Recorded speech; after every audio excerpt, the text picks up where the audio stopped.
Good morning, everyone. We welcome you to our regular meeting of the Board of Trustees for the Utah Transit Authority.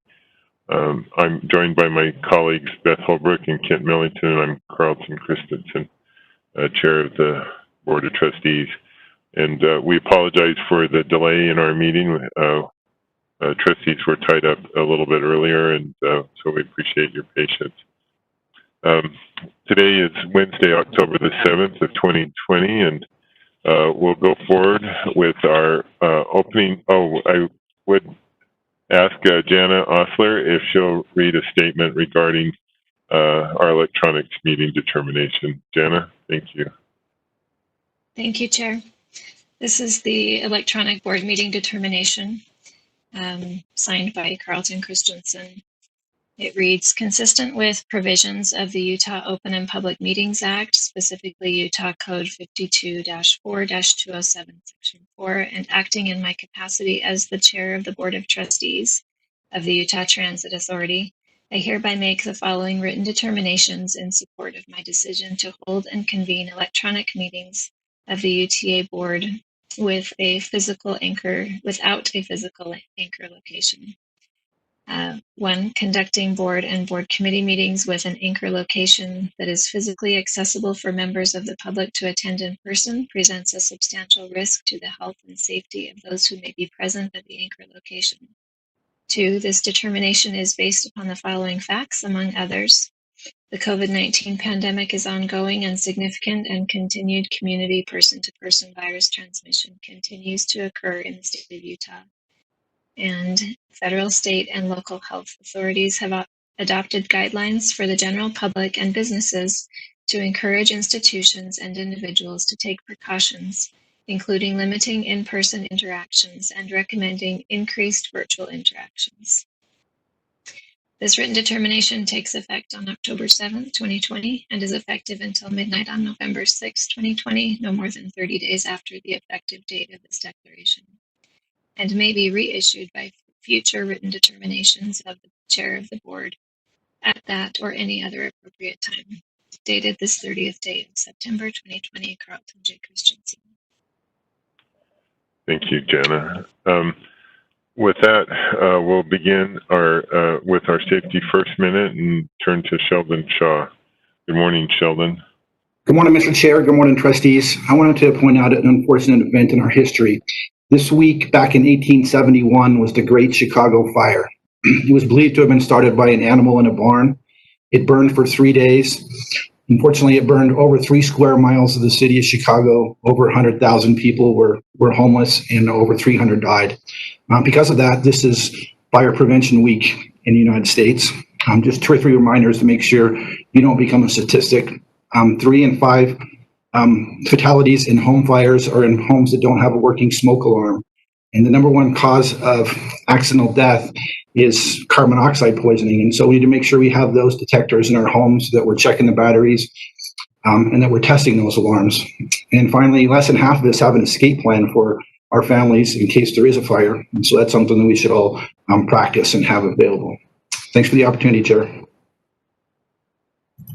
Thank you, Sheldon. A great reminder to us. Would note that any public comment that was received prior to the meeting was distributed to the trustees, and certainly any comment that anyone would like to submit, we would certainly welcome that, and we'll add that to the content of our meeting minutes. We'll next move to consent, and have one item on our consent agenda, which is the approval of some minutes from our last board meeting. Entertain a motion. Mr. Chair, I move that we approve the consent agenda. Second. I have a motion from Kent, seconded by Beth, to approve. All in favor, say aye. Aye. Aye. Any opposed? That motion passes. Thank you. Next item up is item 4 on our agenda. That's our agency report. And with that, we'll turn to our Executive Director, Carolyn Goodall. Good morning, Carolyn. Good morning. I just have a couple of things today. One is to just give you an update on the autonomous vehicle shuttle pilot. The shuttle, the AV, or what we call the AV shuttle. The AV shuttle team did complete the final phase of the pilot earlier this month at the University of Utah. And while open to the public, the final phase was focused on AV research and testing to limit ridership and ensure public safety due to COVID-19. The shuttle carried over 600 passengers and a first and last mile connection to UTA services at 8 different sites over the course of the pilot. The project team is now focused on developing a final project report, which should be completed in early October. UTA's Innovative Mobility Services Office will use the findings in the project report to develop a revised phase 2 pilot project plan, and the project pilot plan will be used to help obtain funding and develop partnerships for a phase 2 deployment. And UTA just wants to thank myself, to thank everyone who participated in the pilot, including our stakeholders, site partners, and our partners in UDOT. So that's just an update on that as well. And I want to thank Jaron Robertson for leading that up on UTA's behalf. The second item is the suicide prevention campaign updates. And I do think that we might have a slide. So we have a couple of things that are going on. One, just to let you know, is Out of the Darkness Walk. That was held on Saturday, September 12th, and sponsored by the American Foundation of Suicide Prevention. UT had 34 participants, and we raised over $1,600 in donations. And out of the over 180 Salt Lake City area teams, UTA came in 10th. So congratulations to our team. We also are participating, I think we mentioned this earlier in a previous meeting, is on part of the Live On campaign. And as part of that campaign, we've partnered with Utah Suicide Prevention Coalition. We have more than 1,000 ad boards on our station stops, trains, buses, and social media channels. So we've been promoting the Live On campaign, and the social media channels did receive over 4,000 hits, which is great to see. And then, as you know, we have moving forward with the training program, and I know many of you have taken that on the Question, Persuade, Refer. We did launch that in September. We have 35 internal certified instructors, and we've conducted 2 classes to date. And by the end of 2020, there will be 5 more classes offered. We do like to do these in person if possible, but some are virtual. And the business units are working on rolling this out as well. So even though Suicide Prevention Month ended in September, we're continuing to carry the campaign, particularly in terms of the training for QPR. There's another slide here just showing some of the community events we were involved in. We participated in Clearfield Frontrunner Station on September 21st, a Central Point Track Station on September 28th, and multiple community partners such as Department of Health, Communities That Care, and Blue Star Families were all part of that as well as part of the suicide prevention campaign events. So I just wanted to give you an update as to what our team has been doing. And I want to thank Tina Bartholomew for getting me all this information and updating us on all this great work, and her sort of being the point person for us in many of these activities. Carolyn, I just want to thank you and for your leadership, and certainly the staff. All these events were great, and I realize this is just the beginning, and I think this is a great initiative on behalf of UTA. So thank you.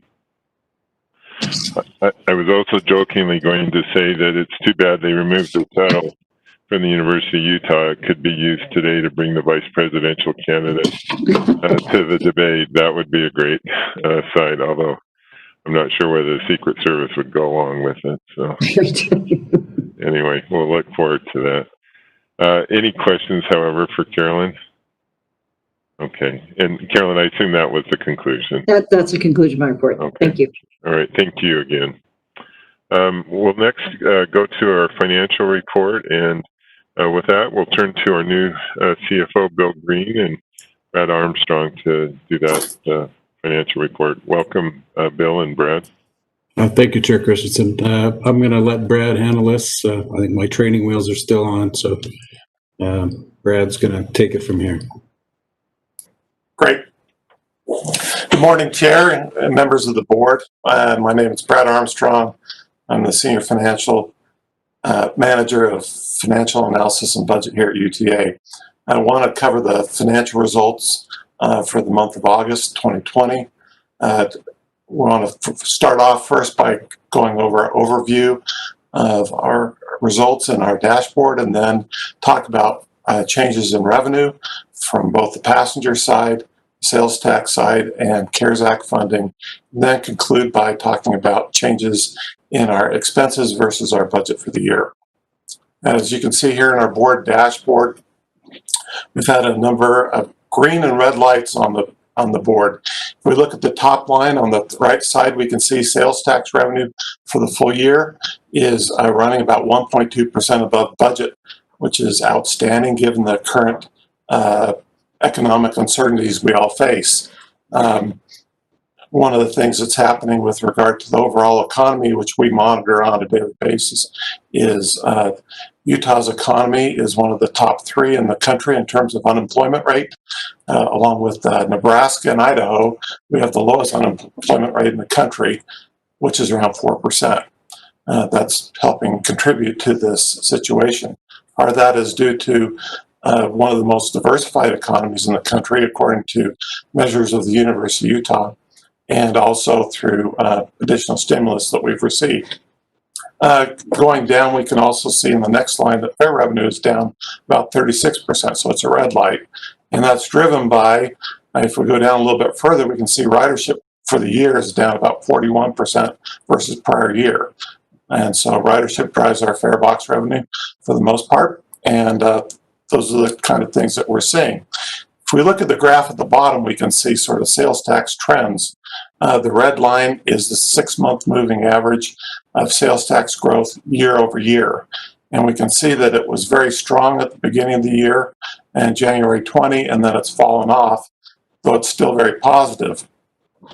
And we'll talk some more about that in the next slide. So let's go to the next slide, unless you have other questions on that.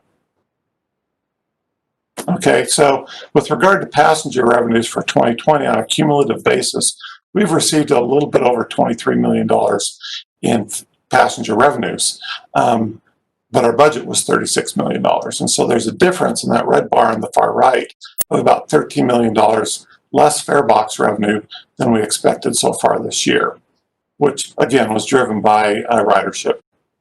Let's go to the next slide. So on the sales tax side, of a much more positive note, as I mentioned, is this is year over year, 12-month percentage growth on 12 months ending July 31st. We can see that Salt Lake County on the left is 2.9% year over year growth in terms of sales tax. And Salt Lake County accounts for about 60% of our sales tax revenue. But then when we look at the outlying counties, Utah County, which is slightly under 20% of our revenue, year-over-year growth is 12%. And Davis and Weber counties aren't much further behind, around 9% growth. So we have some really positive growth rates, even though we are quite a ways into this COVID pandemic situation. Next slide, please. So as a result of these growth rates, we're seeing that on the far right, on a cumulative basis, we've received about $197 million in sales tax revenue this year versus a budget of $195.5, so we're about $1.8 million above budget. Now, some people might ask, hey, what's going on here? Why are we doing so well? Well, we go back to that, my comments earlier, which is Utah has the most diversified economy in the country, which means we don't depend on any particular area to provide most of our economic growth. And because of that diversity, we've had to fall off in certain areas such as travel and leisure. We've had strong growth elsewhere. That's helped. The second piece has been economic stimulus money, which we've been receiving for this year. Now the trick is we're in a situation where that stimulus ended in September. And so we're expecting that there's probably going to be a loss of some momentum due to the loss of that stimulus money. And we have some real uncertainty facing us, as we've heard just yesterday from Jerome Powell, who's the head of the Federal Reserve, talking about long-term economic slow growth. So we have to keep that in mind. It looks good so far, but we have to be cautious as we go forward. Next slide, please. Hey, Brad, can I ask you Okay. a question before you Sure. leave this slide? And that is, in your sort of collaboration with state or county forecasters, do they have any sense of what they might see in that spread on sales tax? I mean, how much it might diminish through the rest of the year?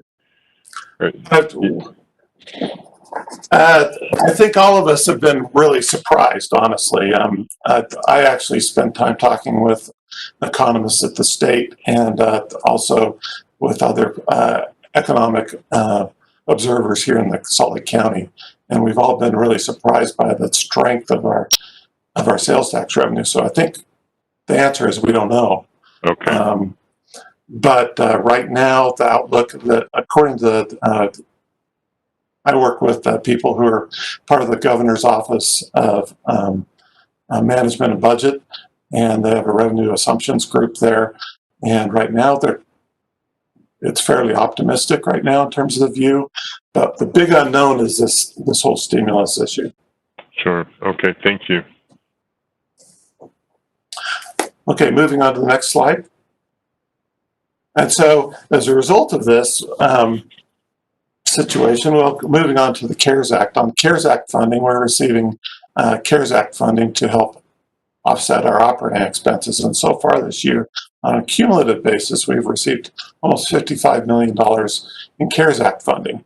Now, if you compare it with our revenue loss associated with Farebox, it's only a $13 million difference. But the reality is what this is doing is this is giving us a buffer against the unknown.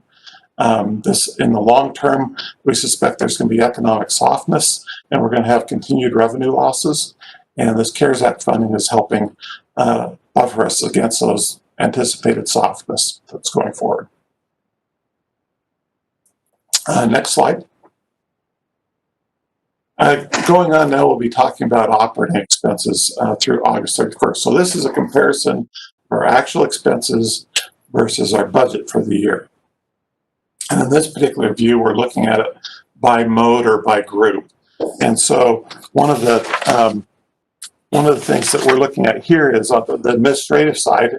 We can see that bar, and it's 6.15 million, which means we're below budget by over $6 million.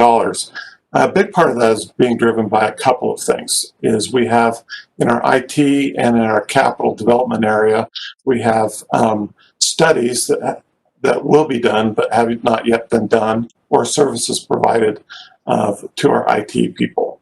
And that's several $1 million.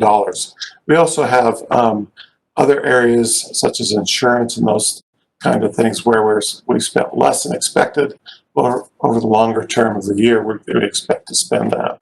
And there is some labor savings. Speaking of labor savings, on the next bar, which is operating support, we're about $1.8 million below budget. A big portion of that is the labor savings we have associated with training of our operators, is new operators. And because of the reduction in service we've had less need for the training for new operators, and so there have been some significant labor savings in that area. Moving on to our paratransit side, we've had reduced demand for our services in areas that we contract our paratransit services, so that's been about a $700,000 savings in that area. We've also had fuel savings because we're running fewer trips and using less fuel, and that accounts for about $350,000. And then we're using less parts because we're running our vehicles less, and so therefore we have to replace parts less frequently. Moving on to our light rail side, which shows about a $2 million savings. A big part of that is labor costs. We've had reduced service, and therefore we've had reduced labor demand to provide that service. Moving on to commuter rail, it's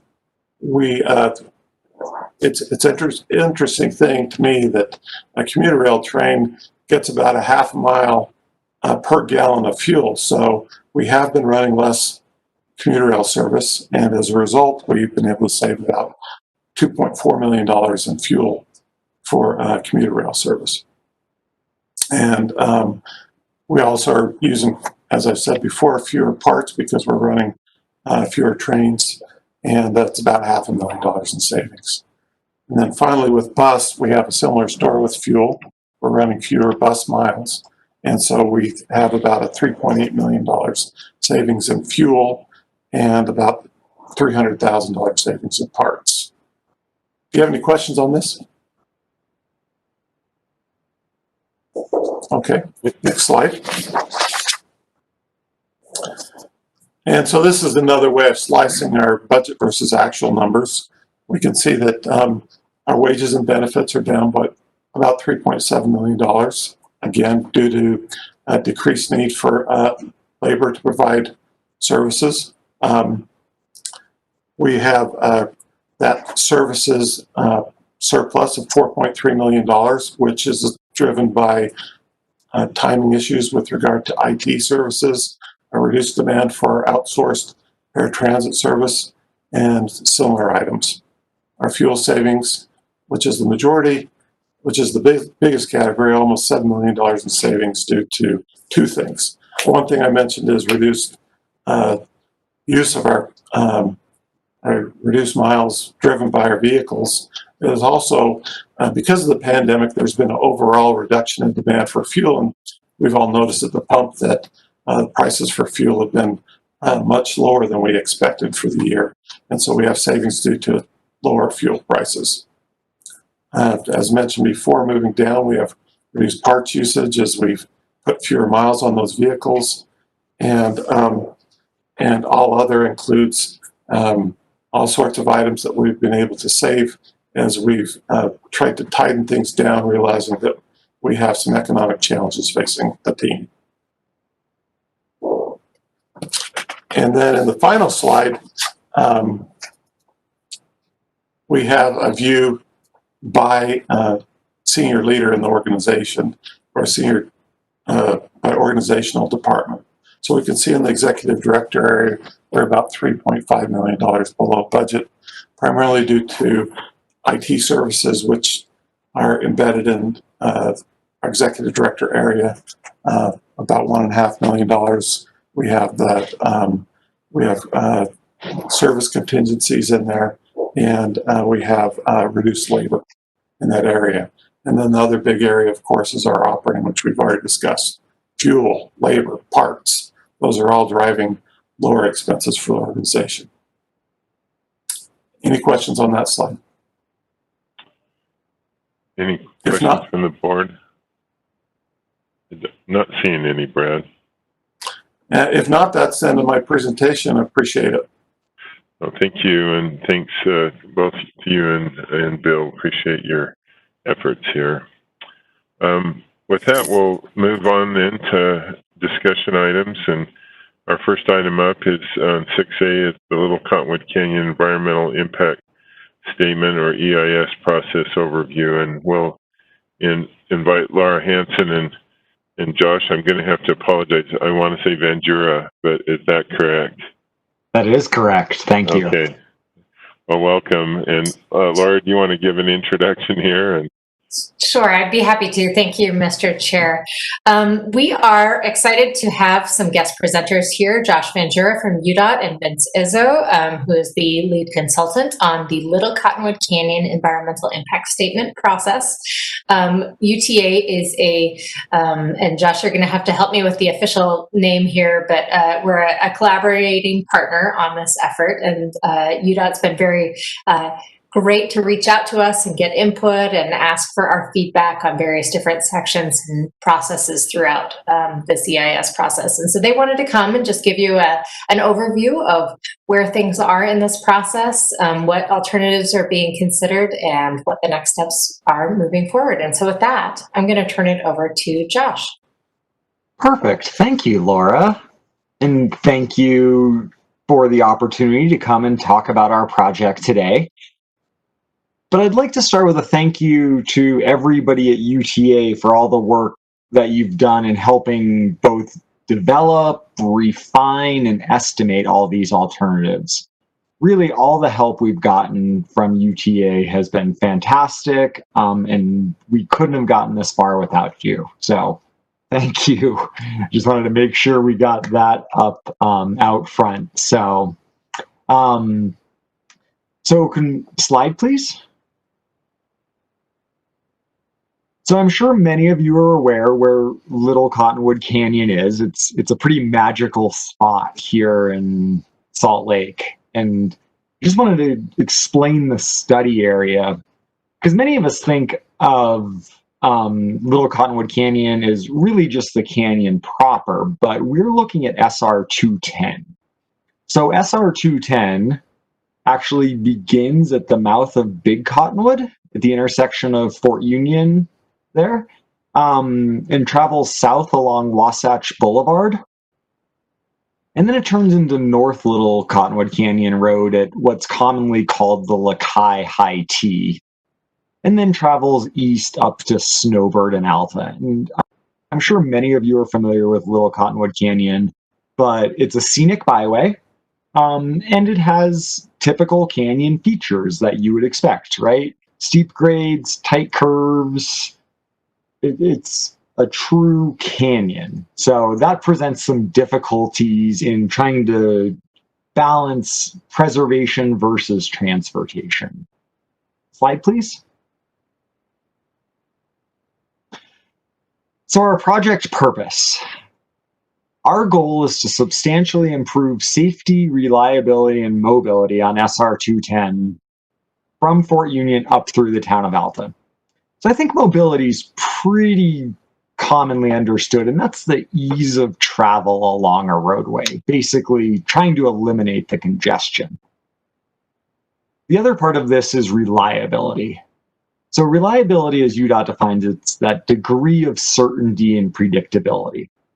So on a normal day with light traffic, it generally takes about 35 to 40 minutes to traverse the length of 210. And I think what's important to note is traffic modeling in 2050 suggests this is actually going to more than double to 80 to 85 minutes on a large number of days. And that's a really big hit to the mobility. But we've all seen days where it takes 2, sometimes 3 hours to actually get up the canyon, whether that be a holiday weekend like President's Day or Christmas, or just a powder day that's a Tuesday. We see significant reliability goals. And then, of course, we have our safety component, which really speaks to roadside parking and avalanche hazard mitigation. The slide, please. So I wanted to walk through the 3-4 main alternatives, plus a quick discussion on Cog Rail. So one of the alternatives that we're looking at is enhanced bus service. Under this alternative, there would be a mobility hub at the gravel pit and at 94th South and 13th East. And there'd be a bus leaving each of these mobility hubs basically every 5 minutes and traveling directly to Snowbird or directly to Alta is the proposal. So that equates to about 24 buses per hour. Well, not about, exactly 24 buses per hour. And it has a capital cost of, and these are, I just want to emphasize, these costs are our most current version. They might be a little bit different than what you may remember from our alternatives report. So we have updated it, but these are not final. I just want to emphasize that these costs are current to date, but may change as we refine the engineering. So this has a capital cost of approximately $334 million. And an O&M cost of 10.3. And that $334 million includes the mobility hubs, widening Wasatch, snow sheds, tolling infrastructure. You can actually see on the slide how that's broken down. So let's talk about the second alternative. Slide, please. Hey, Josh, can I ask a question on that one? Sure. Is it presumed that the buses themselves would reside at those mobility hubs for like storage and maintenance, or would they go back to a bus stage, a bus yard? That's a great question. And our current thinking is that we would allocate space at the mobility hubs for servicing and storage. Josh, just another follow-up on that. Would that include servicing in terms of like, would it, if the potential became electric bus or any other component to that, or is that just standard diesel at this point? We are assuming standard diesel at this point because, and as the technology progresses, of course, I mean, electric vehicle technology is growing leaps and bounds currently. But again, it's a little bit safer to assume diesel at this point, because with diesel, we can transition to electric. But if we do the EIS for electric, we can't go to diesel. Go backwards, right. Right. So that's our assumption and reasoning currently. Thank you. Perfect. So the second enhanced bus service, if we could go forward one slide, perfect, thank you, is very similar. It has the same 2 mobility hubs. It has the same 24 bus departures per hour. However, in this proposal, there would actually be dedicated shoulder lanes for the buses to utilize in the winter. And that's why the cost is higher in this alternative, and because, again, of all that shoulder widening that would be required. This is actually the only alternative where the travel time for a transit user would be faster than taking their private vehicle. So under the first option, a transit user would, the seat time, as we've been calling it, would be about 54 minutes, including transitioning from their car to the bus and going up the canyon. In this case, it would be 37 minutes. And again, I think that's a really big benefit of having bus transit be faster than private vehicle transit, and will make it much more attractive to potential users. And of course, those wider shoulders the rest of the year provide additional safety for vehicles in breakdown situations, but also for cyclists and other, it's surprising how many people run in those canyons. So again, just the additional benefits of the shoulders. So the third option, next slide, please. Hey, Josh, I'm assuming it's anticipated that this kind of service would only run during the winter months. Are you looking at all at summer month usage or just winter? Great question. I'm trying to pare this down to the 15-minute version, so I'm skipping some things. But no, we are looking only at winter service currently. Similar to the service that's run today, basically Thanksgiving through early April, because that's when we really see those peak flows that basically are the times that lifts open and close.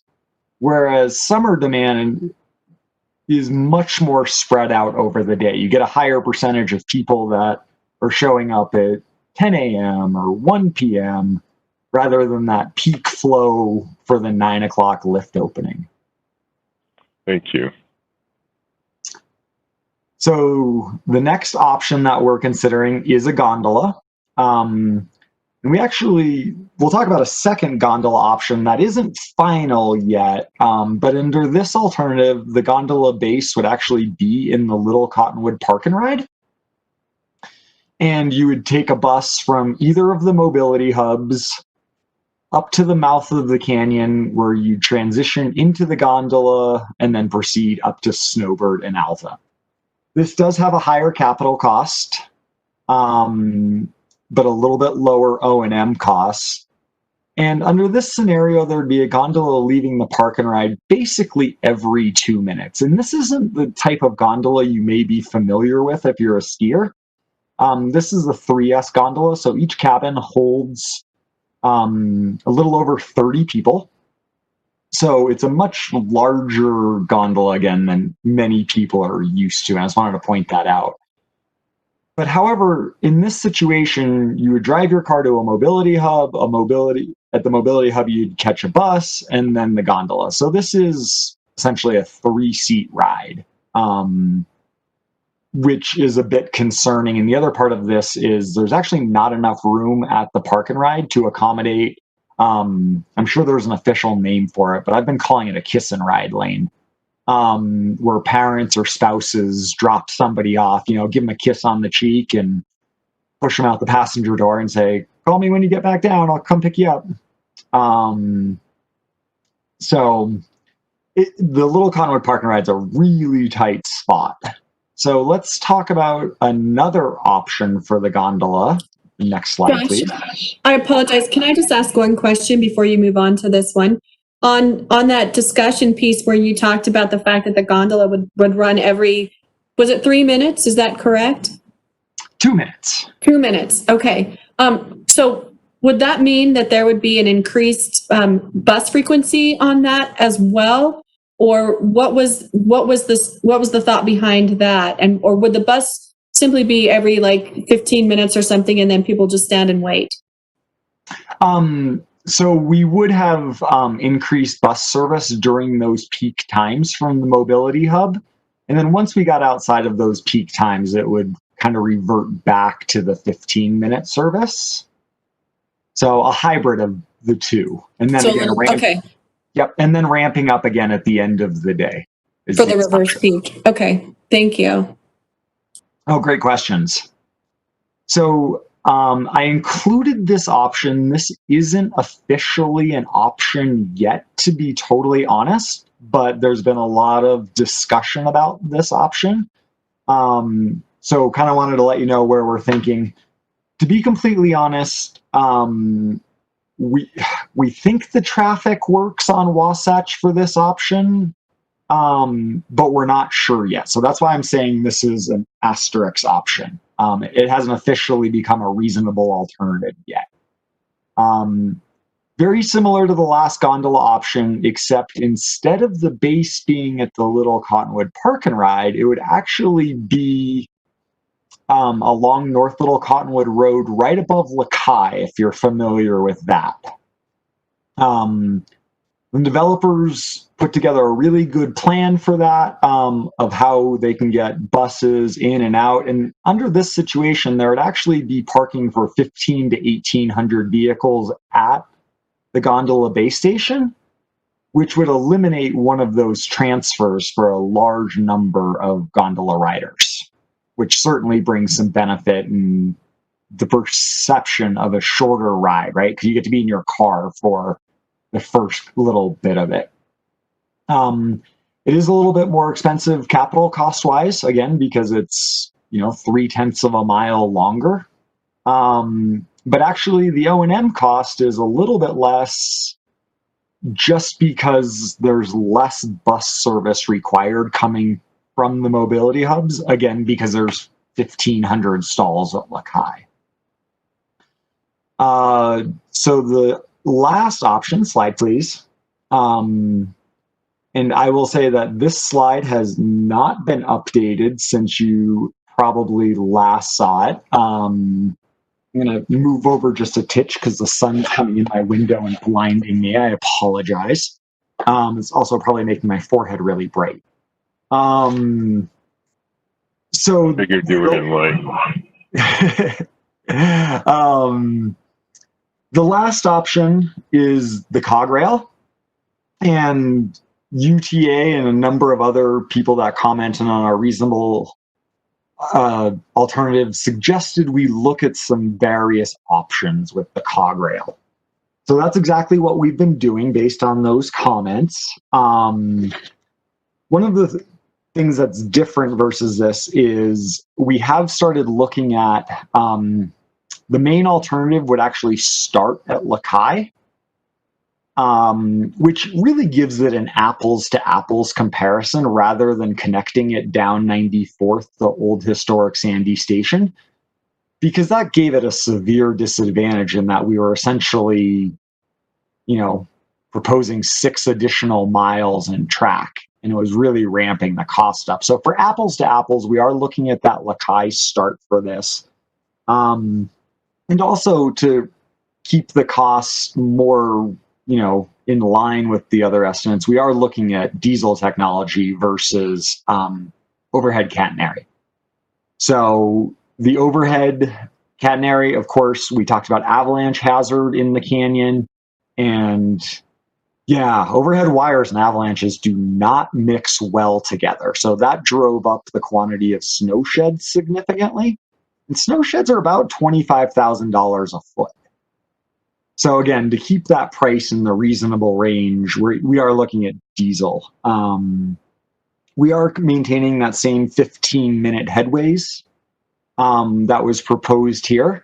And part of that is, one, because if you miss a train and you have to wait, 30 minutes, many people just aren't going to wait that long. So 15 minutes just makes it so much more accessible for the users. But the other part of that is actually the resorts can't handle 500 people getting off a train at a single time. And that's roughly what 30-minute service would be 500 people getting off. They're just not built for 500 people showing up at exactly the same time. We are looking at a combination of single tracking and double tracking. It's primarily double tracking to get that 15-minute service, but there would be a section of single track across some of the environmentally sensitive trailheads. Lisa Falls, Gate Buttress. I mean, these are important assets to the community, and we want to make sure we can keep parking there and maintain access for those dispersed recreation users.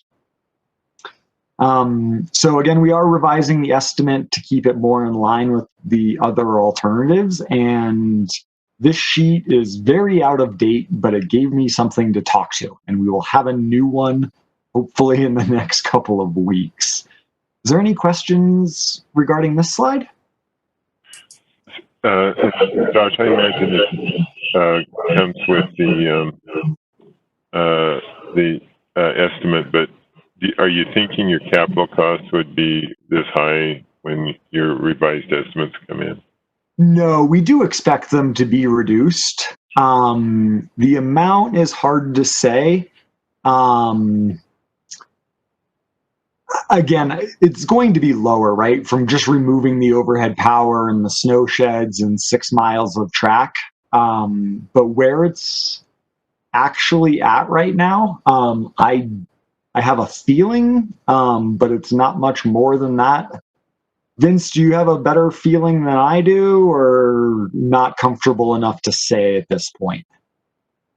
No, we're still working on the revised cost estimates at this time, so I really don't have a good number.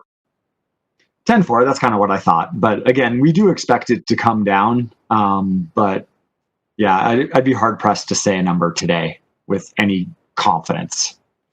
I do want to express my appreciation to UDOT for looking at all these options, and I know it's probably been the most thankless job in the world, but it's an important canyon, and finding the right solution is important. So the fact that you're taking a look at all these options is commendable.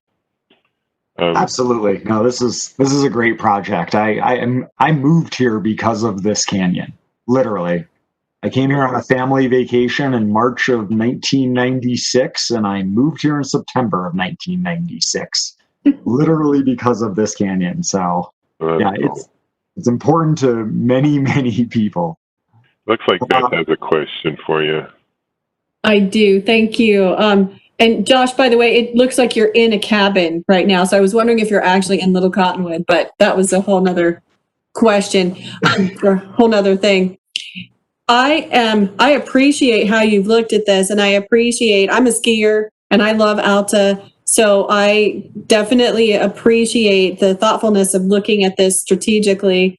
I do also appreciate, because you mentioned Lisa Falls, and I like to hike there as well. So, the whole taking a look at the whole season and how we're going to structure that for those more peak hours versus access to everything else within that canyon, I think is one of the critical things that's going to really be something we want to continue to take a look at. So I do appreciate that you guys have done such a really thoughtful analysis on this, because we do know how valuable this is. Even like you did in 96, I think that it's even going to continue to be more so. So I appreciate that. I did have one question. and that is if this, and I recognize that there's a lot of revision potentially, or some revision to be made to this particular analysis on the rail, but would that park and ride system, you have roadway widening, but no other bus connectivity, is that correct? I just want to clarify that. I wasn't sure. Yeah, sorry, that's a great question. So it would be very similar to the Lakai Gondola option, where we would have the mobility hub both at the gravel pit and 94th and Highland, and we're assuming the same 1,500 spaces at Lakai under the Cog Rail alternative also. Okay, great. Thank you. That's really helpful. I appreciate that. I don't have any other questions, so thanks. Kent, did you have any? No, I don't have any questions about the rail.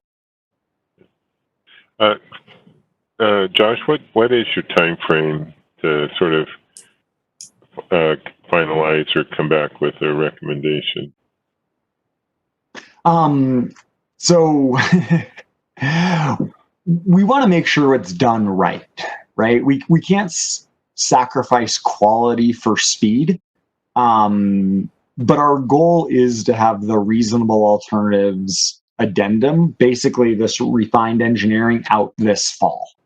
Okay. And of course, I would like it sooner than later. But again, I'm just not willing to do half-baked engineering just to get something out there. I want to make sure we have an alternative that truly is reasonable and well vetted. Sure. Okay. Thank you. Laura, anything else? No, nothing else from me other than just thank you to UDOT for continuing to be collaborative and reaching out to us throughout this process. And we're excited to be working on it and to see some solutions in this canyon. Great. Well, we'll look forward. Maybe as it progresses, we can invite you both back for an update. We certainly would welcome that. Be happy to do so. Just let us know. Okay, great. Thanks so much. Have a great day. Thank you all. We'll next move to a discussion item in regards to the UTA fare policy and rates, as well as the Title VI fare equity analysis and the public involvement report that went with that. And, we'll turn to Monica Morton, Megan Waters, and Andrew Gray for that presentation. Let's see, I don't see Monica on here, is she? Yes, hello. Oh, there you are, Monica. Welcome. Thank you. So today I'm going to be, actually this slide looks a little bit different. Can you advance to the next slide? And then one more. Thanks. So today I'm going to provide an overview of the draft fare policy, and I'd like to just share a few of the goals that we've been focused on in creating the policy. The first one is to simplify and streamline the overall public fare structure. It's pretty complicated right now.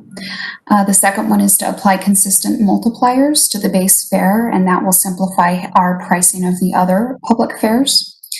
We're also looking to streamline the public fare structure by creating a single fare for premium bus services, and that will reduce the number of fare products that we have. We are going to change the current discount structure, and that will help us align our discounts. And then we're also looking to eliminate some additional fare products for simplification. So let's go ahead and look now at the proposed changes. If you could advance to the next slide. We decided to simplify how the pricing of other public fares and passes is calculated. And the way that we'll be doing this is by using fare rate multipliers. And so as this table here demonstrates, you can see that the day pass would be 2 times the rate, the base rate of $250. And the regular monthly pass would be 34 times the base rate. The premium would be 2 times. And that would include ski and express bus and Park City. Front runner pricing would remain the same. And then the last multiplier would be the premium monthly pass, and that would be 34 times. So the base fare rate, it's the amount that we charge for the base adult one-way fare, and that's currently $2.50. If you can advance to the next slide. This will give you a little bit of a visual on the base fare and the multipliers. So there's no change to the base fare rate of $2.50, but the regular monthly pass will increase to $85, and we'll use a multiplier now of 34, and the day pass will drop to $5, and we'll use a multiplier of 2 in this instance. Next slide.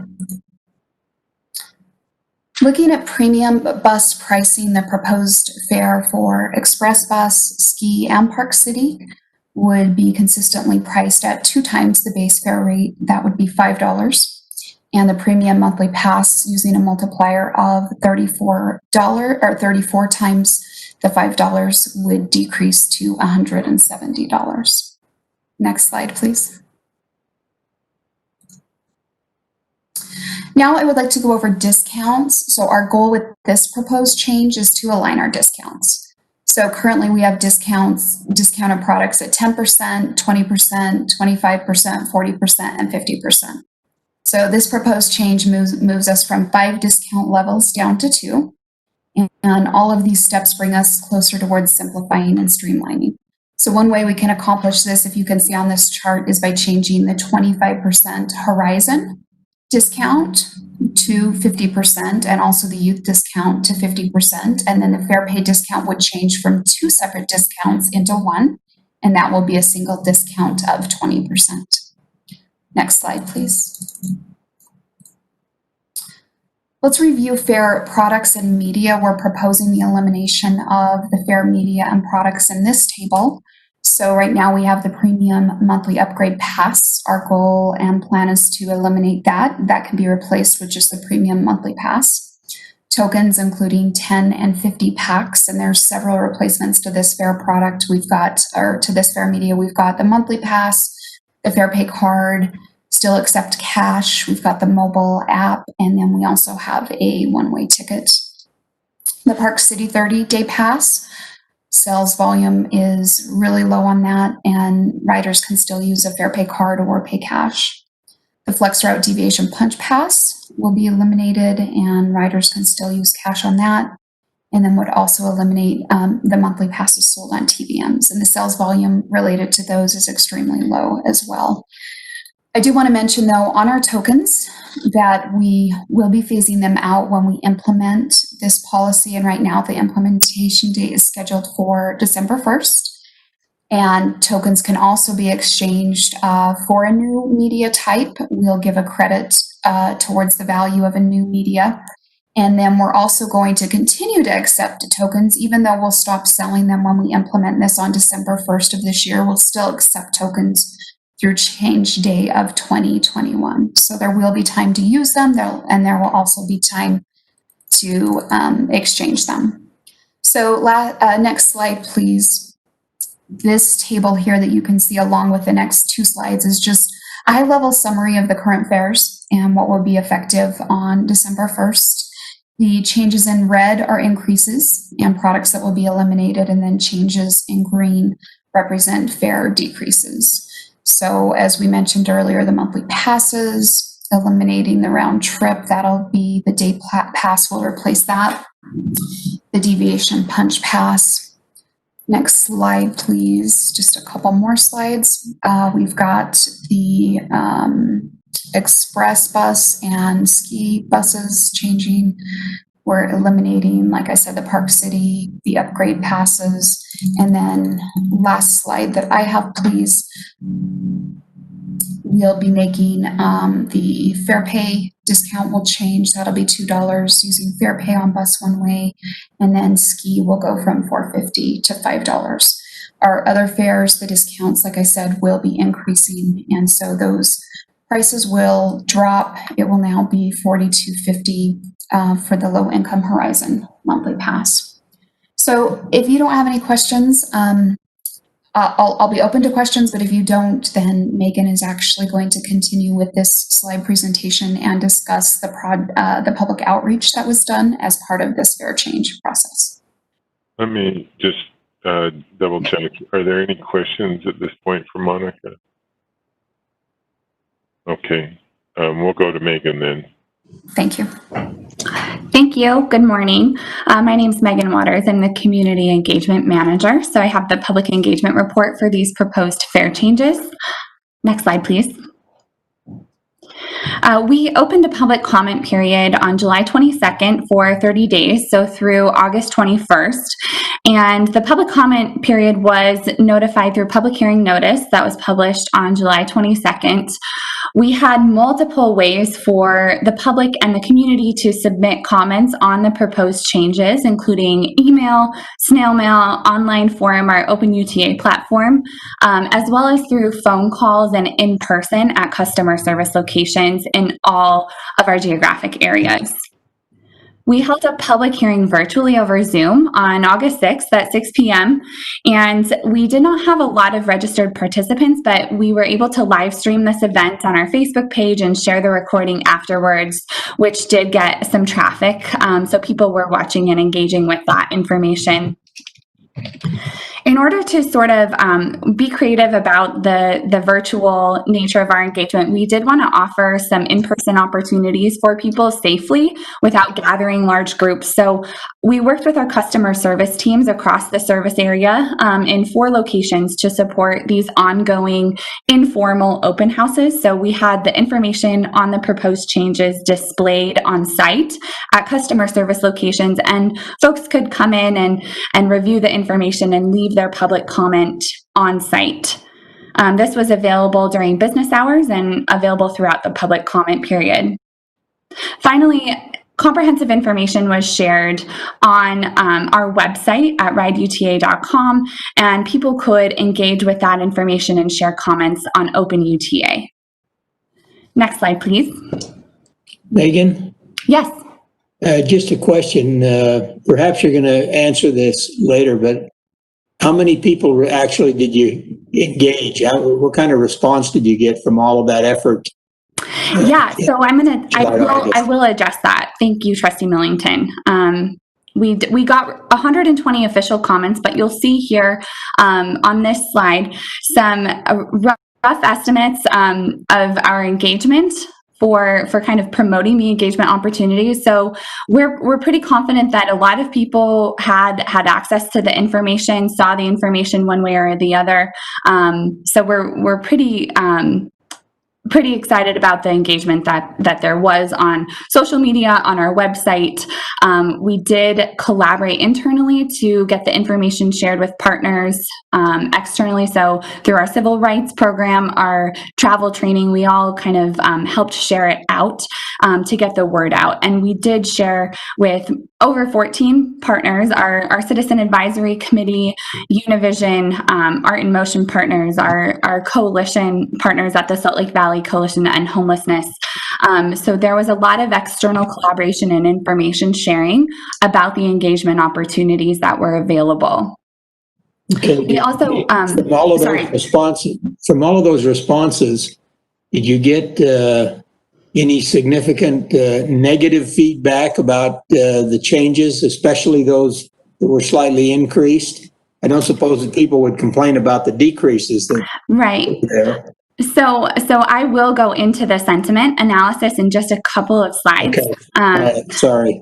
No, don't be. I'm glad you're excited. So just to wrap up this slide, we published the public hearing notice in 6 locations, including those newspapers of general circulation across our service area, as well as on the Utah Public Notice website, our social media channels, Twitter, Instagram, Facebook, as well as partner social media. So the estimated reach there was over 25,000. And then our website received 3,600 page views on the fare changes page specifically. And finally, with our customer service, those informal public open house opportunities, we received 7 official comments from that engagement, but the customer service teams let me know there were many more interactions with the public on site, but people did choose not to leave official comments. So next slide.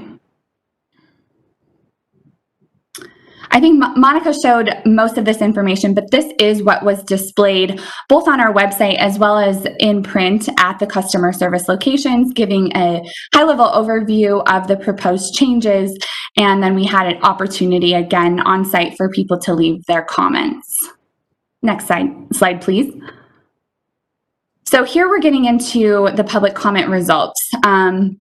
You can see, as I mentioned earlier, we did receive 120 total official public comments through this process. Most commonly, people were using our open UTA process to leave us comments, followed by email. We did receive a few through our customer service locations, including phone and on-site, and then only 3 through the virtual public hearing. But as I mentioned, people were viewing that event after the fact, and then no comments were submitted through snail mail. I included the unofficial comments just as sort of anecdotal information that the community was engaging with this information on social media, and the other is representative of those community members who came into customer service locations and engaged with the information but decided not to leave an official comment. Next slide, please. So here we get into the sentiment, Trustee Millington. This is, I think, addresses your question. We went through every public comment thoroughly to code it for both theme and sentiment. So the theme is represented on the left-hand side of each section here, and then you can see we have comments against the proposed changes, in support of the proposed changes. And then the other comments were really recommendations or suggestions that were outside the scope of the proposed changes at hand. But I did want to include those just for reference. So you can see our numbers do not add up to 120. We had comments that were addressing multiple themes or topics in one comment, as well as sometimes multiple sentiments. So someone may express, I'm supportive of this change, but don't like this change as much. So that's kind of how our process worked for analyzing sentiment here. And I'll go into each a little bit in more detail on the next few slides. Next slide, please. So looking into the comments that were supportive of the proposed fare changes, as Monica mentioned, the comments did reflect some of those goals that we hoped to achieve with these proposed fare changes. So the public recognized the efforts to simplify and clarify the fare structure. They noted that the structure seemed more straightforward, easier to understand. Some commenters said that they thought the process would be more efficient, that some of the changes would lead to greater efficiency in writing, as well as greater fairness. So that alignment that Monica talked about earlier, as well as consistency, was recognized in the comments. The community recognized there were some good replacements for products being eliminated, and were excited about proposed decreases or fare reductions on certain fare products. There was also the appreciation for frequent rider benefits. So recognizing that the benefits in the proposed fare structure really did benefit those who ride often, and thought that the day pass change specifically would encourage ridership. There were some comments that sort of just expressed general support, so I added that at the bottom. Next slide, please.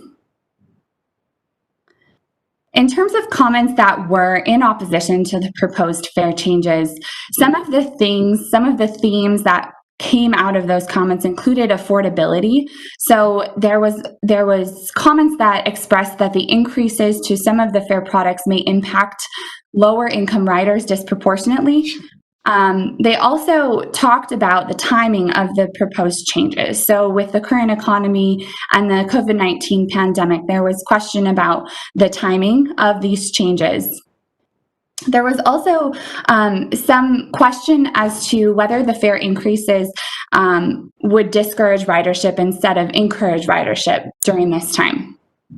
And fare increases that may disadvantage regular riders, including specifically on bus with the bus, the regular monthly pass, as well as the fare pay increase on bus. Some folks noted comments that related to access and inconvenience related to the elimination of some products, including tokens and the availability of monthly passes on TVMs. And again, related to affordability, the specific fares increasing, creating some economic challenges for some riders. Finally, the multiplier did receive a little bit of feedback, just disagreement with the number, and then general opposition to the fare changes in general overall. Next slide, please.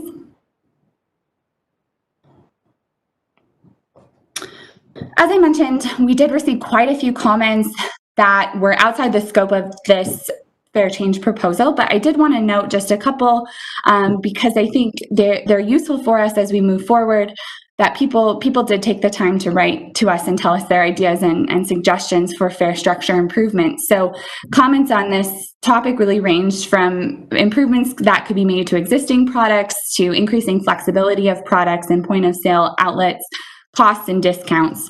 Some comments related to our fare strategy long-term, fare enforcement, and encouraging ridership as we eventually move into recovery of ridership. Next slide, please. So in summary, I want to note that engaging on this topic in the current environment did present some challenges. And with our low ridership, we were required to do some creative approaches. So we did implement that in-person rolling open house at customer service locations to try and catch people that may not be as engaged online, that maybe they could access the information a little bit better in person.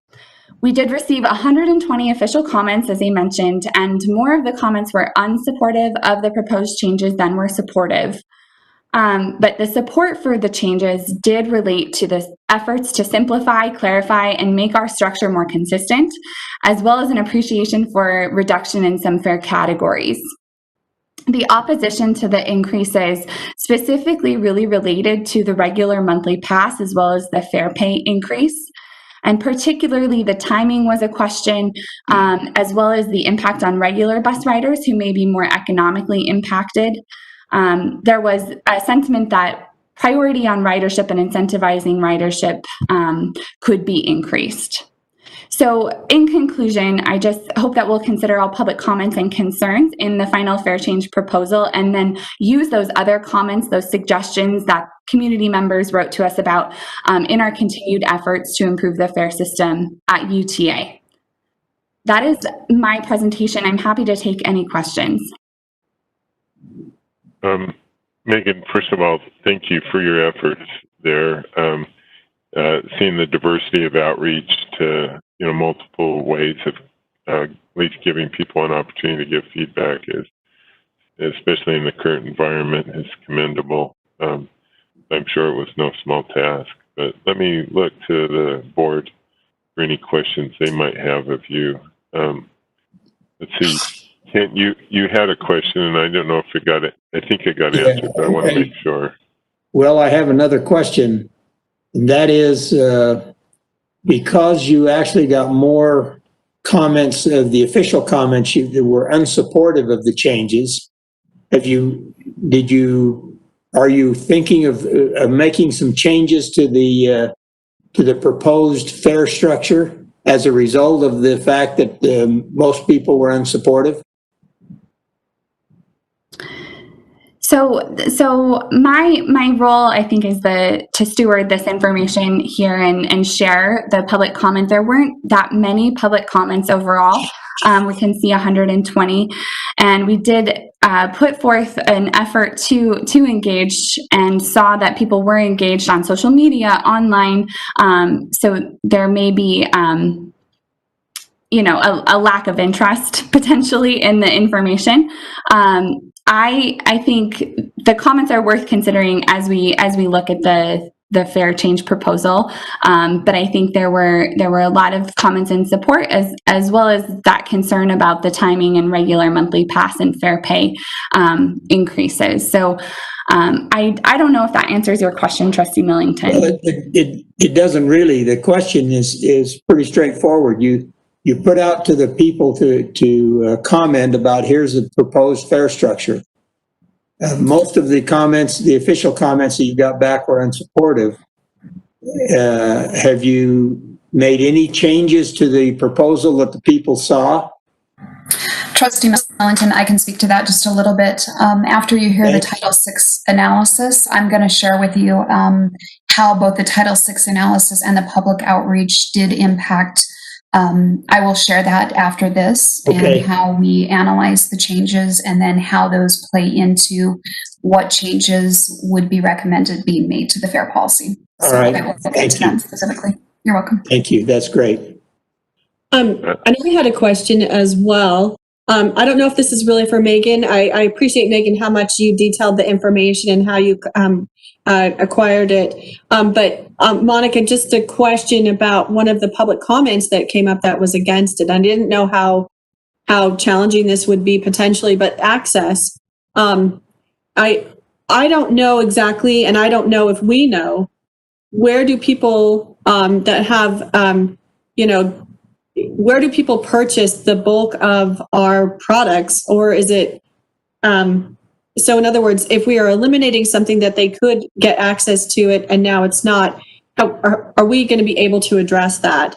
It's really, I'm just concerned about an access option for people who maybe can't buy like a whole monthly pass or some other element. So I just kind of wanted to ask that question.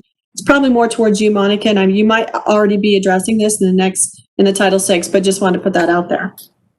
Yeah, no, I'm not specifically addressing access, and I think that's a good point because we want our riders to be able to get access to fair products that meet their needs, and especially those that are on the low income side and more disadvantaged in their ability to pay. But I think the key thing that we need to keep in mind is as we looked at eliminating some of these products, the sales were so low, and I'm talking between 10 to 15 of the product a month compared to our other sales in other areas.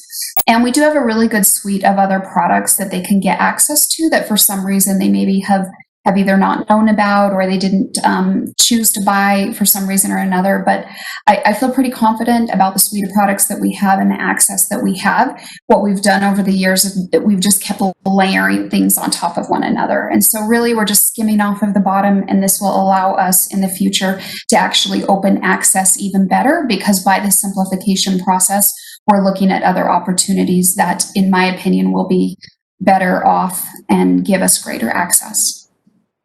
Thanks, Monica. I appreciate that. Thanks again, Megan. I appreciate your report. Any questions for Monica or Megan at this point? I know we're going to go to Andrew, and we certainly can come back to questions. Okay. Seeing none, I guess it's probably Andrew's turn. Yes, thank you.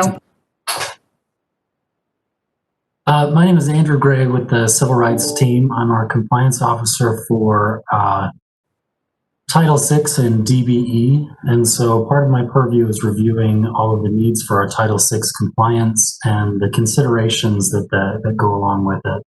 So as a piece of consideration, the Title VI of the Civil Rights Act of 1964 prohibits the discrimination on the basis of race, color, or national origin in any program or activity that receives federal funds or federal financial assistance. So as a recipient of federal funds, UTA looks to ensure that our service and our fares is not discriminatory in any way. Next slide, please. And so a portion of that is to proactively look at any changes that are occurring within the system. And so all major changes, which is a specific threshold that UTA has set, trigger a Title VI and public involvement process. And part of that major change is any fare change. And so as these proposals are going forward, that's why this is Title VI consideration. So the analysis is performed in order to determine if there are any unintended negative impacts on low income and minority populations within the system. And then a portion of that process is presenting to the governing body, the Board of Trustees, and working to determine, working to get approval on the analysis itself. Next slide, please.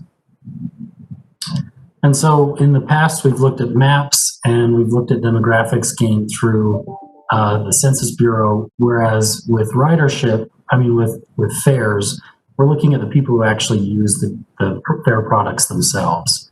And so in order to do that, we looked at the 2019 onboard survey, in which UTA went out and we surveyed riders specifically on routes. We found out what kind of fares that they're using. We got their household demographics, their race, and their income levels. And that's the data sets that we're using to analyze this.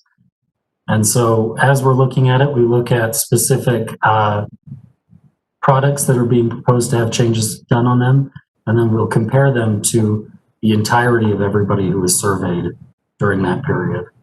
And then if the difference between the general population that was surveyed versus those being impacted by the changes is in excess of 5% of a less advantageous or negative impact, then at that point we have to go through some FTA prescribed steps in order to consider whether or not we should proceed with those changes and if those would yield an impact that would be disproportionate or disparate on the impact on the populations that we're trying to protect through Title VI.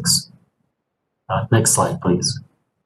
And so I apologize. I tried to work a way to not have this be such a busy slide, but I was not sure how. So my apologies for how busy it is. But so UTA has proposed different kinds of changes, some of them being positive changes that will benefit the people that use that fair media or fair product. And then there are negative changes. So I've looked at them separately because they have different ways of measuring impact.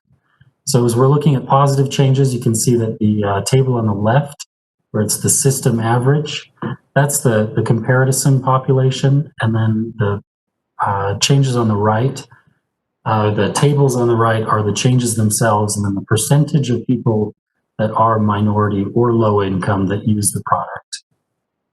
And then the difference is where it shows that it's in excess of that 5% or not and requires additional consideration.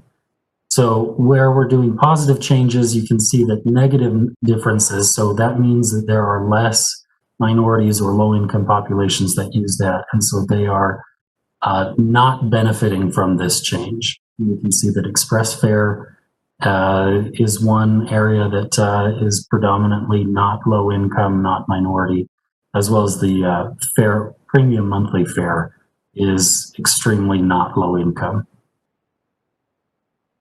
So next slide, please. Wait, Andrew, can you just do me a favor and explain a little bit more about the, even though they're not penalties though, it's not a hit. It's just that because of the use of that fair product within those communities, it's not a benefit they see much, correct? Yeah. So the policy is when we would find a negative impact that is disproportionately borne by populations of low income or minorities. And so where these, this is useful information if we were, say, taking the budget item from one area and putting it into another. And let's say that the area that we're taking it from benefits minority populations at a great extent. And then the area that we're moving it to would be one that does not benefit or disproportionately benefits non-minority populations. And so this is informational as far as an overall or overarching approach to understanding the impacts of our changes. Does that address your question, Carolyn? Yes, yes.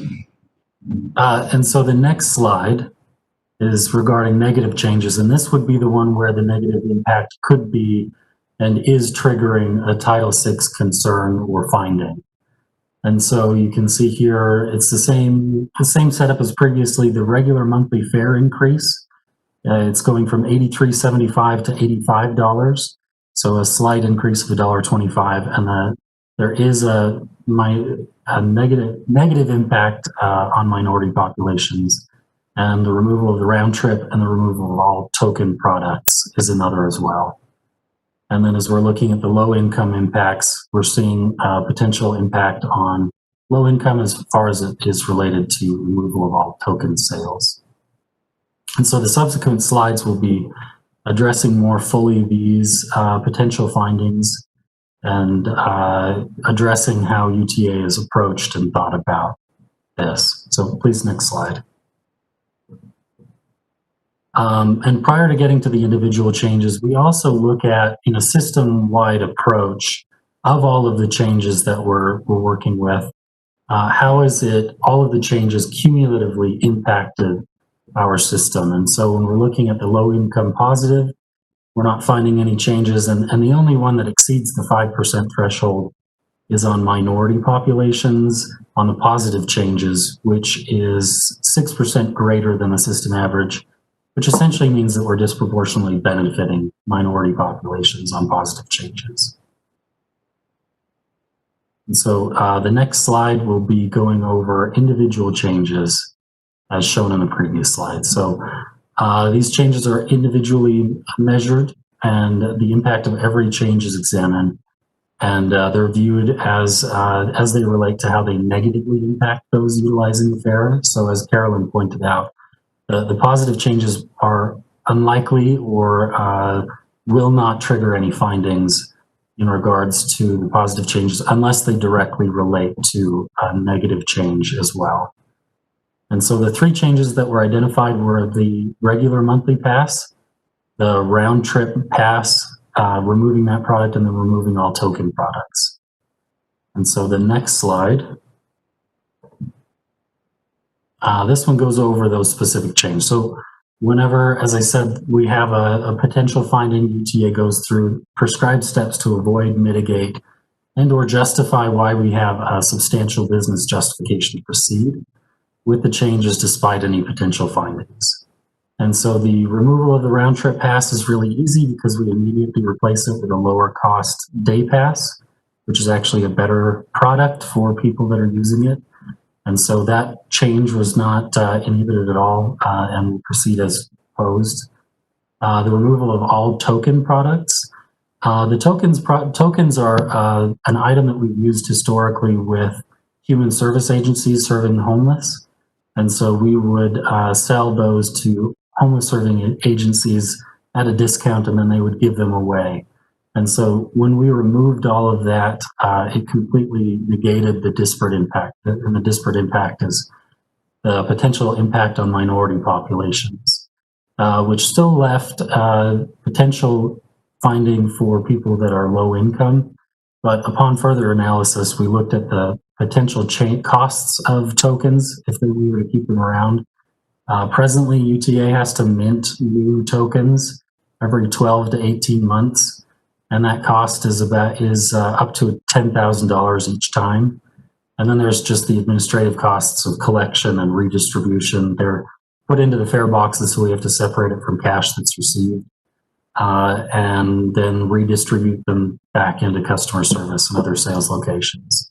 And so in consideration of that, plus the mitigating factors of other products like the Fair Pay that offers a 20% discount, even when you consider that tokens have a potential of a 10% discount, there's still an opportunity for people to have a more viable option that is lower cost and doesn't cost UTA at the same rate that it does the tokens. So it was determined that we would be able to proceed with that change. Next slide, please. Andrew, I'm sorry, could you go back to that previous slide just really quickly? Yeah, absolutely. I recognize what you're saying, but I think that in particular, the slide when you talk about, or the portion of the slide when you talk about the removal of all token products and the fact that they're used by human service agencies, can you explain why it says that there's no disparate impacts? Yes, I think that could be misleading, and I think it would be good to kind of maybe expand a little. Yeah, my apologies. I left out a very important piece of that. So as we've already transitioned away from tokens with the human service agencies, we've moved them on to a fair pay product. And so at present, the data that we had was still when that was in place. But the data that we collected in the survey was able to find out where they got the token product from. And so when we separated those that received it from a human services, those people already have a new product that's available to them and in their hands. So great point. I apologize for not saying. Thank you. Yeah, no, that definitely is very helpful. Thank you. Yeah, so that's why we took those out. It's not because that population doesn't matter. It's because they have a different viable product that they're already using. Were there any other questions on any of that? Okay. So the final one is the increase to the cost of the regular monthly pass. As I said, this is $1.25 per month increase. And so the way that we arrived at the current multiplier, which is 34 times, and the previous one was 33.5 times the multiplier, is by looking at the number of people that use this product and how often they ride the ride UTA services. And it averaged out to be about 43 times per month. And when we apply the 20% discount, that is a discount that we're applying pretty universally across products, then 20% of the number of trips that they would take each time was the 34. And so we're trying to devise a way that is more simplistic, more directly applicable to the people that are riding. And in the future, if there are any changes that come up, that it'll be more easily replicable and changing. So we don't currently have any idea of historical context of where the 33.5% times came from. But where we have now an actual methodology of the 34, we feel that that's going to be a great step towards simplification and making replicable changes in the future that will make sense. And so in looking at that process and our overarching goal to make fares more clear and simple, we felt that in spite of the changes, of the potential impact that it could have on minority populations, that we would proceed. And so we felt that that was enough of a business justification to proceed despite the changes. Andrew or Monica, one question I had on this particular one, I think we're probably about 6 months into the trial for the low-income pass program, and of course those have to go through social service agencies, and so it wouldn't necessarily be based on race as much as it would be on lower income, but aren't many of them actually able to get through some of these agencies a much lower pass than, say, even this discounted price would be? I don't know if I saw that in the analysis at all. Yes, that's a good point. So we do have the pilot in place where we're offering a 75% discount to human service agencies, and they in return give that product away to their clients for free. And we have the monthly pass, and we also have a day pass. So the monthly pass here is distributed by the human service agencies currently. We're really talking about the group that probably is in a low income or maybe a particular racial category, but they're going out and buying the pass themselves. Correct? I mean, it would pay a little bit These more. would be self-pay. Correct. Okay. Can you give me a sense of how that low-income pass program is working? Are you getting good utilization? And so we're slated to come back and give you a full update. I believe it's next month, and we're having great success with it. We're at least approaching 50 different human service agencies that have signed up, and we're seeing the passes be utilized. It's going great so far, so we'll look forward to giving you that update very soon. that'd be helpful. Thank you, Andrew. I didn't mean to cut you off. No worries. Were there any other questions about any of the findings? Any from the board? Not seeing any, Andrew. Okay. And so just in conclusion, as far as the system-wide approach goes, there were no findings, but actually that there would be a disproportionate benefit to minorities on the positive changes. And then there was the potential for findings on 3 changes, but upon further analysis and going through the steps that we go through for any potential findings, we determined that it would be acceptable to proceed with the changes as proposed. Now, today's discussion is really for information purposes, although we are slated to accept the Title VI report. But the fare changes themselves, we wouldn't take action on until our next meeting at the earliest. So, but any questions for, and obviously there's, Caroline, it looks like you might have a comment. No, I was just going to say, I think we're going to wrap up with Monica on after this. Okay, sounds great. Monica? Yes. Okay. So I'll discuss with you now the proposed fare policy changes as it relates to the information that you just heard regarding the Title VI analysis and public outreach. And I'll share with you some of the things that we did in the Fares Department to look at both of these and the impact on the fare policy. But first, as you will recall, during the presentation I gave in March, I shared this analogy of building a house. The blueprints play a very important role in identifying construction specifications similar to the way our fare policy will guide the administration and operation of our entire fare system. And the fare system is already built, but we are in the process of renovating it to accomplish several goals. Some of them I mentioned earlier, which include simplifying, streamlining, becoming consistent. But I'd like to point out that the approval of the policy is paving the way for more improvements. And so that doesn't necessarily mark the end of our renovation, although it's a great start and we have a long way to go. So looking at this plan overview, I just want to show you where we're at in the process. We started first with several fare policy discussions. We've been discussing fares for a long time, including our discussion today. We've completed the Title VI analysis and public outreach, and we've also reviewed the results of both of these in detail. So as a next step, like you mentioned, we need to approve the fare policy, and then we'll move forward with implementing changes if the policy is approved. But first, I want to discuss the Title VI analysis. So there were several tasks that we performed to ensure a very thorough review and analysis, and specifically to the impact to the fare policy, which is its major goal.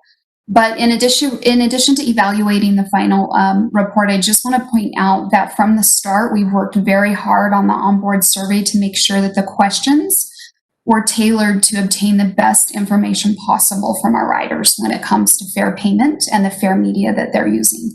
So once we got the data, we became very familiar with it once the survey was complete, and on many occasions, we consulted with Andrew, and we also considered alternatives as he discussed earlier. So there's three main conclusions I'd like to share on it. And the first one is we did make a change to the fare policy, and specifically regarding the multipliers table, where now instead of referencing a single multiplier for monthly passes in general, we've broken it out into regular and premium. Those both happen to be 34 times the base rate right now, but in the future, if the onboard survey tells us that regular ridership is somehow different than premium ridership, then our formula that we have for computing that will allow us to make those adjustments. The second point is that the last onboard survey used has very solid data. And so I definitely know that going forward, referencing this information for our future fare initiatives will be very, very beneficial, and we'll continue to look to that data.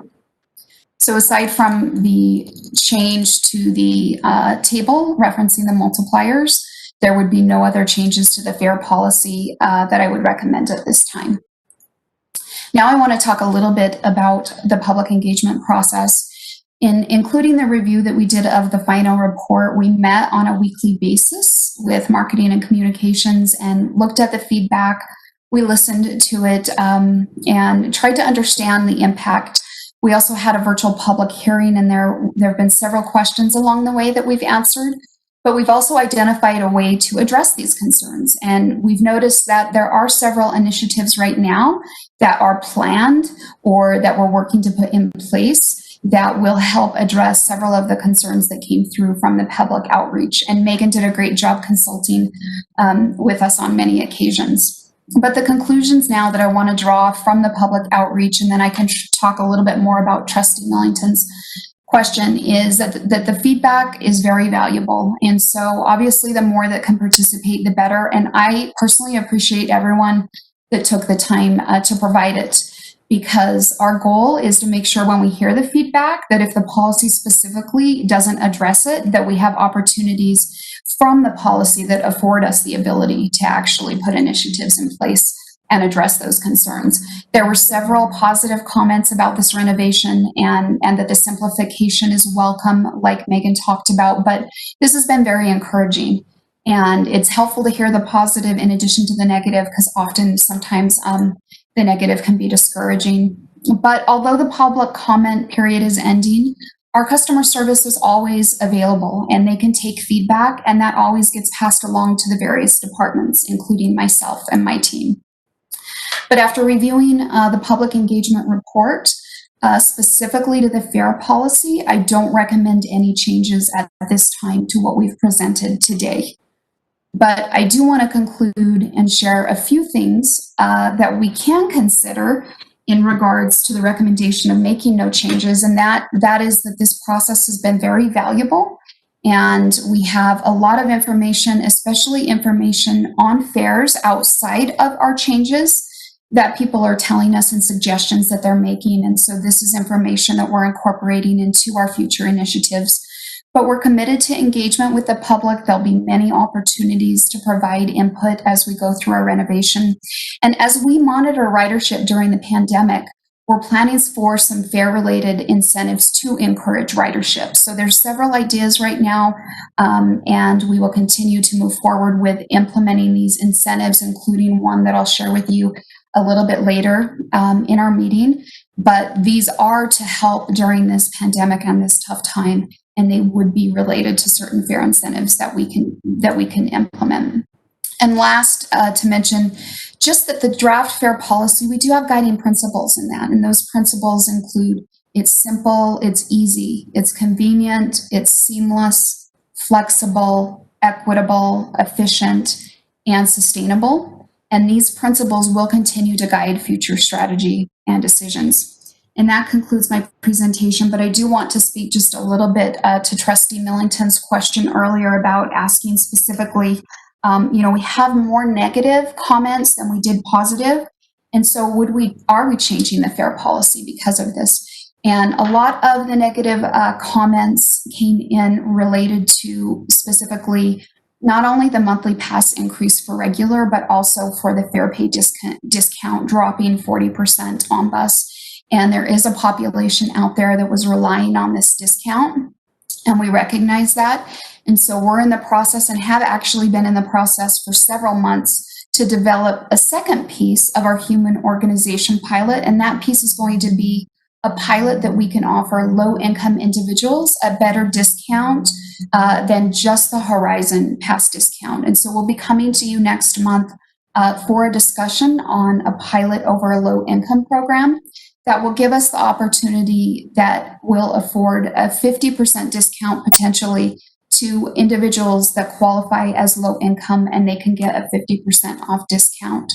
So again, the fare policy itself and the elimination of some of these products is only paving way for us to do greater things. We're also looking at fare capping on the fare pay card. And so those that can afford a monthly pass will still get the biggest discount, either through a potential day cap or a weekly cap.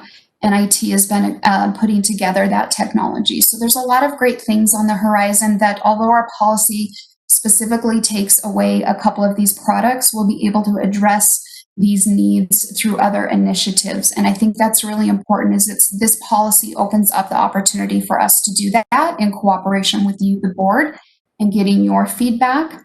But the policy itself, I don't recommend any changes to, despite what we've heard in the Title VI analysis and for the public outreach. So Trustee Millington and Trustee Holbrook or Chair Christensen, if you have any other questions or comments as part of this discussion, I'd love to discuss them now.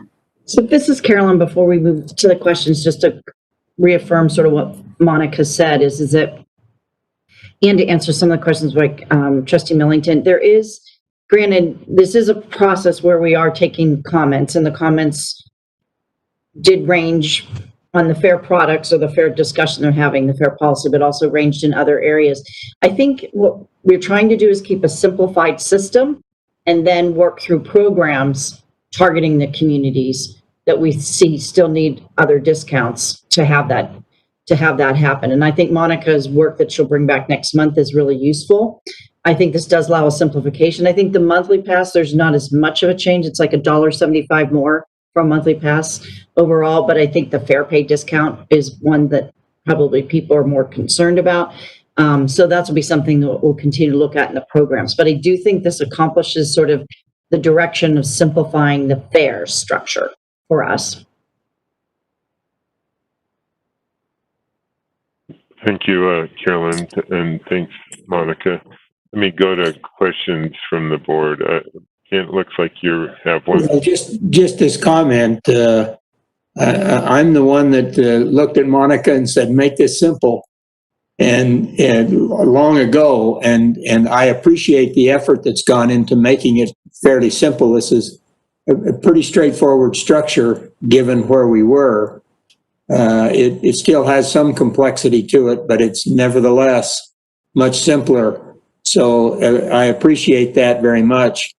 And the fact of the matter is, I suspect that most of the negative comments came from those that might be impacted by the $1.25 a month increase. They see a small increase and they say, I don't like any increase at all. But that's a really relatively minor increase. And there's several fares that have fairly significant decrease. In fact, the low income went from what, 62 to 42, something like that. I mean, that's a fairly significant change. So I appreciate the effort that's gone into not only restructuring the fares, but then testing it against Title VI and doing the outreach. All of that has been, I think, very, very helpful in the guidance. So, thanks for the effort that's gone into making this proposal to us. Yes, Trustee Millington, you're welcome, and thank you for your support.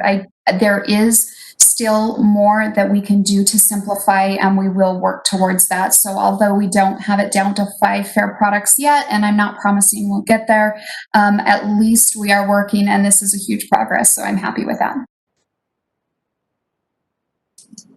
I did see one of those slides, and there were only 5 items on the slide, so 5 is now the mantra. So, Beth, it looks like you have a question. I do. Thank you. I did want to say how much I appreciate that you have put a lot of thought and work and effort into this. And as you articulated so well, this really does allow us to create more fair initiatives and other things that can really bring more strategic value to populations who might need that extra level of help and support from us. And so I think that this is a great step, and I'm looking forward to your report next month as well. So thanks, Monica, and thanks to all your team. Yeah, absolutely. And thank you. I appreciate your support, especially when it comes to technology. And we have a lot of great things coming up with that we'll be able to take advantage of. And like you said, provide more access. And so it's really exciting. Great. Well, and if the public wants to comment, certainly they can do so between now and our next meeting, when we would take action on our policy itself. If there are no other questions for Monica, we'll move to item number 7, which is a resolution approving the Title VI 2020 Fair Equity Analysis. And I don't believe, Andrew, there's any new information prior to consideration of the resolution, is there? No, it is just the presentation that was already done. Okay, so, good, thank you. Well, if there aren't any other information, I would entertain a motion on the resolution. Mr. Chair, I'll make a motion that we approve R 2020-10-01, the resolution approving the Title VI 2020 Fair Equity Analysis. Second. I have a motion from Beth, seconded by Kent. I'll ask for a roll call. Trustee Millington? Aye. Trustee Holbrook? Aye. Chair Christensen? Aye. The vote is unanimous. Thank you. All right, thank you. And, thanks everybody for some good work. Let's move quickly to contracts, disbursements, and grants. And the first item up is Mount Ogden bus lift replacement with Sturtle Pony. And I'm guessing this is pretty similar to what we had before, but we'll turn to Dave Hancock for that. Okay, thank you, Chair and trustees. Kevin Anderson, the UTA Facilities Manager, is here with me. and we are asking for approval to execute a contract with Sturgill Coney to purchase and install a Diamond 96 bus lift for the Mount Ogden Service Unit in the amount of $218,549. We will be using a state contract for this purchase, and the 2020 facilities rehab and replacement budget will be used for this purchase. The scope of this request is to remove existing equipment and install the new lift with all required testing and training. Diamond 96 lifts are used at other UTA facilities and are user-friendly, easily maintained, and environmentally safe. This new lift will come with a 2-year parts warranty and a 1-year labor warranty. And then the useful life for this type of lift is somewhere between 15 and 20 years. Are there any questions? Any questions from the board? Dave, just this question, to actually install this lift, are you going to have to make any modifications or anything to your facility? I don't believe so, but Kevin, do you have any other information? Good morning. We've done several of these lifts in the past, and the modifications are very minor. Okay. Yeah, it'll go in easily, Kent. All right. Thank you very much. You're welcome. Great. If seeing no other questions, I would entertain a motion on this contract. Mr. Chair, I'll make a motion that we approve the Mount Ogden bus lift replacement with Sturgill Coney. Second. I have a motion from Beth, seconded by Kent. All in favor, say aye. Aye. Aye. Any opposed? That motion passes. Thanks, Dave. Thanks, Kevin. Thank you. That will take us to our contract with our learning management system by the name of Sum Total. And with that, we'll turn to Kim Ulibarri and Alicia Garrett. Morning, trustees. Looks like we're with Alicia then. You are. Thank you. I am excited to be here today. So thank you for having me. As you are aware, we are asking for the trustees to approve an award and authorize the executive director to execute on a contract for a new learning management system with Sum Total. The cost value is $345,000 for a 3-year contract with 2 1-year additional options. That $345,000 also includes the initial startup costs. We are really excited about the solution we were able to identify. As you know, as users of our current learning management system, it doesn't have the best user experience. It creates a lot of challenges. We also have very inadequate reporting features that makes it difficult to track our training progress for managers to understand what their employees need for training. And it is woefully inadequate when it comes to our NTD reporting and other federal reporting that we need to do. So we're excited about the new learning management system, Sum Total, that we're proposing to you today. Our corporate training group worked really diligently with procurement and IT to put together a steering committee and identify what were all of our needs and how would we prioritize those. We put out an RFP, and then once we had all of those RFP responses, they reviewed it. All of our training experts were participants on this, so we had representation across the entire organization. And once they went through and finalized their top 3 candidates, we did a very extensive sandbox testing where we worked with procurement and the top 3 vendors to test and verify that everything that they had submitted to us in their proposal would indeed meet our needs. And through this testing, Sum Total was rated significantly above the other candidates, and the testing also helped us eliminate one of the other vendors that we found out wouldn't be able to meet the needs that they had put into their proposal. We looked at categories such as the user experience. We looked at our different audit tool functionalities and capability. We looked at content management, assignment management, so being able to assign different learning tracks to individuals. Manager tools, which is a huge improvement from our current system. Administrative tools, so for those that are in training functions and how they manage all of their different training programs within the learning management system. One of the things we're most excited about is the capability for on-the-job training and tracking. As you know, with our current system, we don't have a great way of tracking OJT, but because we have apprenticeship programs, that's one of our requirements, is to be able to adequately track all of the programs people go through, their on-the-job hours, and the sign-off of the different tasks as they complete them. And with us standing up additional apprenticeship programs in 2021, having a feature that's really great for tracking on-the-job work is even more important. And they've got a great option that actually allows us with offline capability. So a mechanic out in the system or someone that's an MOW can be signing off their tasks and getting things updated without having to be online. They've got an app for that, which makes it really user-friendly. So SumTotal was our most responsive bidder. They performed significantly above the other competitors. And so we're bringing that forward to you. It is important to note, we wanted to let the trustees know that SumTotal did recently just come out of a bankruptcy. They've been very open with us about that, provided all of the information. UTA did an additional review of the bankruptcy. We included a third-party financial review.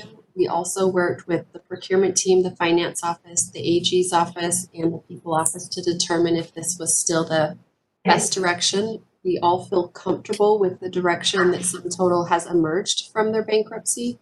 And even though their fiscal evaluation says that they will be tight with their cash flows over the next year or so as they move through their new restructuring, we felt that the risk is minimal to UTA, and we would like to move forward with this contract.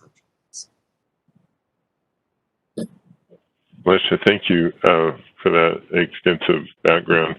Is there something in our contract that gives us some kind of a source code if something happens to the company, or do we have a recourse to be able to maintain the product if we wanted to?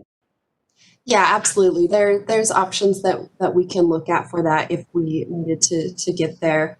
And the way that LMS systems go, all of that data would still be available to us in the event we would need to move to a different learning management system. We can convert that over. We're not anticipating that.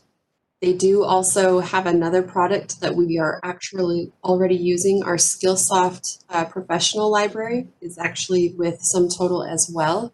And so we're confident that both of these products will be able to continue to be used by UTA. Okay. Any other questions, though, from the board? Yeah, Alicia, I think you said that the amount was $345,000. That's correct. Is that for the 3 years plus the 2 years, or is that an annual amount? That is for the 3 years plus the 2 years. Okay. So it's a potential 5-year for the $345,000. That is correct, Trustee Miller. Okay, thank you. And Alicia, that the startup costs, I think you said, were incorporated. Is that correct? That is correct. We anticipate about $95,000 in startup costs. Okay. Thank you. Any other questions? If there are none, I would entertain a motion on this particular contract. Mr. Chair, I move that we approve the contract as on the learning management system with SumTotal as has been presented. Second. I have a motion from Kent, seconded by Beth to approve. All in favor, say aye. Aye. Aye. Any opposed? That motion passes. Alicia, thank you. Thank you, trustees. Next item up is service and fare approval, and in regards to Election Day, offering free fare on Tuesday, November the 3rd of 2020. We'll come back to Monica Morton for this.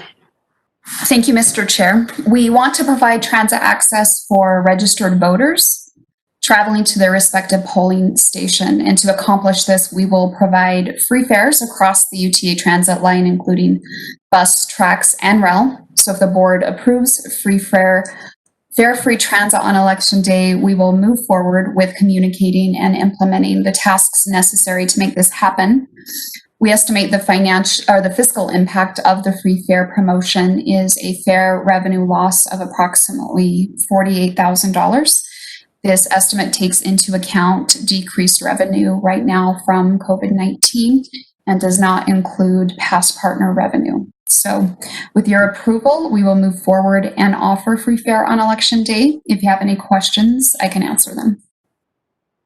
Monica, just want to make one clarification. You mentioned registered voters. Really, anybody could ride it for that day. Obviously, yes. We hope that they'll register or take advantage of that, but that's not a requirement, is it? Correct. Thank you for clarifying. Okay. Any questions, however, for Monica? No, I'm excited that we're doing this. I think this is a good thing. Yeah, I commend staff for working on this. It's an unusual year, and we know other transit agencies have done this, and certainly think it's a great opportunity to provide everybody access that wants to choose to exercise that. Monica, I did have one question, and I apologize. This just occurred to me. I'm going to go off the impression you've been working with our communications team in order to get that message out so that people understand that and have that timely information. Is that correct? Correct. So we've got a lot of work to do between now and then, but we will start communicating it starting today. And Andrea Packer has helped us get a communications plan in place. So I think we're squared away and we're ready to start. Excellent. Thank you. Any other questions on this item? If none, I would entertain a motion. Mr. Chair, I make a motion that we approve the election day free fare on Tuesday, November 3rd of 2020. Second. I have a motion by Beth, seconded by Kent, to approve a free fare day on Tuesday, November the 3rd of 2020. All in favor, say aye. Aye. Aye. Any opposed? That motion passes. Monica, thank you again for that, and to staff as we let the public know, so thank you. With that, I would just note another business. I think we're down to that part of our agenda. We have one additional budget work session slated for October the 8th, and to go through some kind of final discussions and questions and thoughts on the budget as they prepare as staff prepares a tentative budget. There had previously been noted in our agenda that the local advisory council was going to have a workshop in person on transit-oriented development. They still do want to have that. We're concerned, however, with the current public health status and the rate of increase on the COVID-19, and so for the benefit of those involved, the chair of the local advisory council has decided to postpone that, and we'll certainly let folks know when that's rescheduled, and hopefully things improve in the near future. Would note that our next Board of Trustees meeting will be also on Wednesday, the 21st, back to our usual time at 9 o'clock. With that, I would entertain a motion for adjournment. So moved. Second. I have a motion from Kent, seconded by Beth, for adjournment. All in favor, say aye. Aye. Any opposed? That motion passes. Thanks, everybody, and thanks for... Yeah, thanks. Been a good meeting. Today. Yep. Thank Take you. care. Bye.